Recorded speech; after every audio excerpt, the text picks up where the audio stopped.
Hello and welcome to the high-speed overview of USB. My name is Pamela Frenzy and I will be your instructor.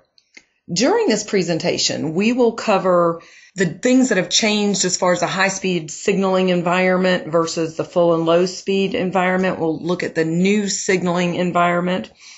We will look at the transfer types, again, all four transfer types, but the high-speed requirements of those transfer types now. If you have any questions about any of the information that I cover in this presentation, please be sure to use the question and comment section. The topics that we're going to cover in this particular module, we're going to look at device detection in high speed.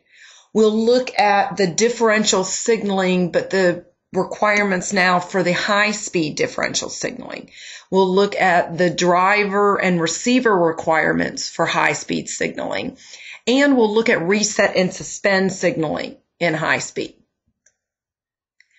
High-speed devices must operate at full speed. When a high-speed device is plugged in, it comes up as full speed. Therefore, it pulls up D+. Hubs have to determine whether or not they are connected to a full or high-speed port. If a hub is connected to a full-speed port, it will operate at full speed. High-speed interfaces have to be able to dynamically switch between interface speeds. They have to be able to detect the high-speed signaling, the high-speed device connection and disconnection. They have to be able to signal start a packet and end a packet in high speed. And they have to support suspend and resume signaling in high speed. If a high-speed hub is plugged into a high-speed port, then it can operate as high speed. But if it's plugged into, again, a full-speed port, it has to come up at full speed. All high-speed devices, when plugged in, come up at full speed. Here's an overview of the high-speed transceiver circuit. To the left, of course, is the port side. To the right is the device side. High-speed devices do have a pull-up resistor on D+. On the left side, we're looking at two pull-down resistors on D+ and D-. One thing you'll note is the complexity of the high-speed transceiver circuit. That's because it has to have both a high-speed interface and a full-speed interface. So you'll notice that it has high-speed drivers, but it also has full and low speed drivers. It has high speed single-ended receivers. It has low speed and full speed single-ended receivers. So it has basically two interfaces, one for full speed operation and one for high speed operation. USB did this to be backwards compatible so that if you have an older platform that's only full speed, you can still use a high speed device in that. So when a high speed device is initially connected, it has D+ pulled up. So the device will be detected just like a full speed device is detected. And the same timing requirements that we went over where the device comes up, pulls up D+, then there's 100 millisecond debouncing time. The device enters the suspend state sometime in that 100 milliseconds. Software detects the device, resets the device. Again, the reset is a single-ended 0 for between 10 and 20 milliseconds. The chirp sequence will then begin. Once the device has been reset, it knows it's a high-speed device. It doesn't know whether or not it's connected to a high-speed port, so it starts the chirp sequence. The chirp sequence is basically the high-speed handshaking. A chirp J is a diff 1, a chirp K is a diff 0. High-speed devices have the same J and K states that full-speed devices do because they all also operate at full speed. Here's an example of the chirp sequence. The chirp time is between 40 and 60 microseconds, and it'll alternate between chirp J's and chirp K's. You only see this at the beginning once the device has been reset. Once the device has been recognized that it's on a high-speed port, you won't see the chirp sequence again unless the device has gone into suspend and is coming out of suspend. So the chirp sequence will begin when the device detects reset. It is initiated by the device. The device signals a chirp K, basically for 1 millisecond to 7 milliseconds long. If the device is plugged into a high-speed port, that high-speed port will detect that chirp K. It has to do it within 2.5 microseconds. Otherwise, the device has to stay in full speed mode. If the device is plugged into a full speed, that's like a little blurb.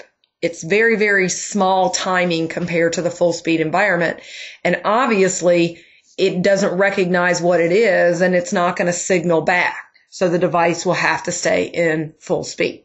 And again, this whole purpose of chirping is for handshaking and being able to have backwards compatibility.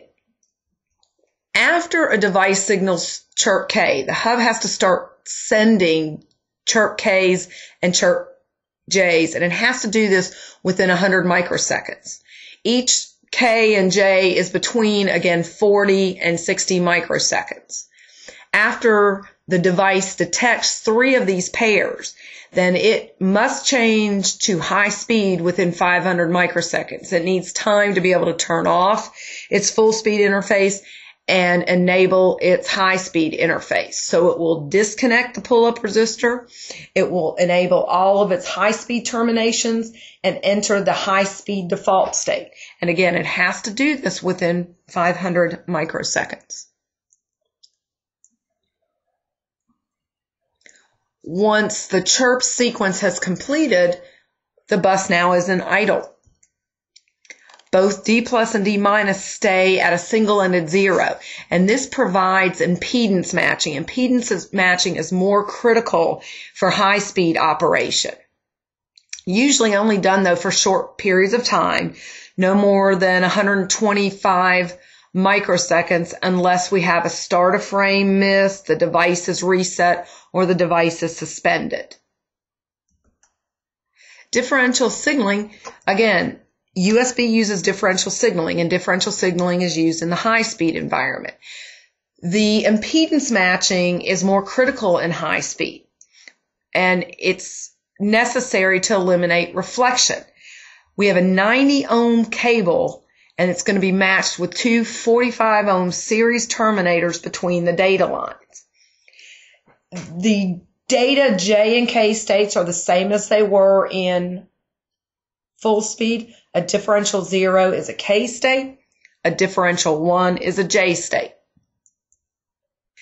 The drivers, USB high-speed CMOS current drivers, drive the current to the D plus and D minus lines. They're activated using a high-speed current enable input. What that does is that allows us to keep the driver disabled until the high-speed signaling needs to begin. Differential signaling begins by disabling the drive enable and toggling the high-speed data driver inputs. So if you take a look at the drivers, notice that they have an enable. And that enable allows those transceivers, those circuits, to be turned on and turned off. Because the receivers, when there's no bus activity and the bus is in idle, the receivers remain inactive. And that's referred to as being squelched. And that keeps them from seeing any noise on the line. The differential envelope detector activates the high-speed receiver. So when it detects signaling, it will enable the high-speed receiver. Otherwise, the high-speed receiver, again, will stay squelched. Let's look at compliance testing. In USB 1.1, when the original USB specification was written, there weren't a lot of requirements by developers of devices and vendor chipsets and that as far as what type of compliance testing to support. And it made it difficult for the testers to actually find compliance problems because they really had to rely on the product manufacturer to guide them through their device application. USB 2.0 realized that that was a real issue. So in USB 2.0, they required support for a set of test modes. And all high-speed devices had to support those test modes for compliance testing. Now, I'm going to go over those very briefly, but there's more information on compliance testing on USB.org. The first test is something called test single-ended zero NAC. And basically what that does is that causes the port to enter the high-speed receive mode. And it allows testing of impedance matching. It allows testing of the low-level output voltages and loading characteristics. Again, impedance testing is very important because impedance matching is very important. Test J allows the port to be tested as far as its high output drive level for D+. Test K causes the port to enter the high-speed K state, and it will drive D- high. Test packet causes the device to transmit some repeating character, and that allows for testing of the I diagrams, for testing rise times and fall times, jitter, and other characteristics that are necessary to test in the data pattern. Test force enable. The hub's upstream facing port packets are repeated at the port being tested, and that allows for testing the hub's disconnect detection threshold. So those, again, are required to ease compliance testing. Now let's look at reset and suspend. Of course, we've talked about the fact that they both use a single-ended zero. Hubs will signal reset when the host issues a port reset to the device or to the hub. The hub does the reset signaling. The hub will signal a single-ended zero, and again, reset signaling is between 10 and 20 milliseconds, and the device will detect that single-ended zero and reset. Now, suspend. Keep in mind that devices are required to enter the suspend state after 3 milliseconds of no bus activity. When a high-speed device detects 3 milliseconds of no bus activity, it has to switch off its high-speed interface, re-enable its full-speed interface. So it's going to pull D+ up, and it will go into the suspend state in full speed mode. So this diagram is just showing you reset, and then when this device goes into suspend, when it comes out of resume, it will have to renegotiate high speed. Now, what's the difference between reset and suspend? When a device goes into idle, it has to determine, did I just get reset or did I get suspended? The device will sample its D+ and D- lines after 100 microseconds, but before 875 microseconds after converting to full speed mode. So once the device switches off its high speed interface and switches on its full speed interface, it will sample the D+ and the D- lines. If they're both low, that's going to indicate reset. D+ high, D- low, then the hub has been signaled full speed idle. If that's the case, it has to enter suspend. So high-speed devices support the same transfer types as full and low speed transfers. They support isochronous, they support interrupt, they support bulk, and they support control. And we've talked about the fact that one of the things that varies in these is the maximum packet size that high speed. The maximum packet size for high speed bulk, for example, is 512 bytes compared to 64 for full speed. Again, high-speed packets differ not only in the maximum packet size, but the sync field now, instead of being 8 bits long, is 4 bytes long. It takes longer to synchronize the faster you go. So the sync field has been increased to 4 bytes. The end of packet is now a byte long instead of 2 bit times long like it is in full speed. Microframes are used as the time base in high speed. So 125 microseconds. Every 125 microseconds, the host will signal a new start of frame, unless it wants to, of course, put the bus into suspend. Couple of things that have changed as far as transfer requirements. reserved bandwidth. Periodic transfers, again, isochronous and interrupt transfers, now get 80% of the microframe. Control transfers now get 20% of the microframe. And bulk transfers still have no reserve time in the microframe. So we've looked a little bit of an overview of high speed. You should understand that high speed devices have to support full speed.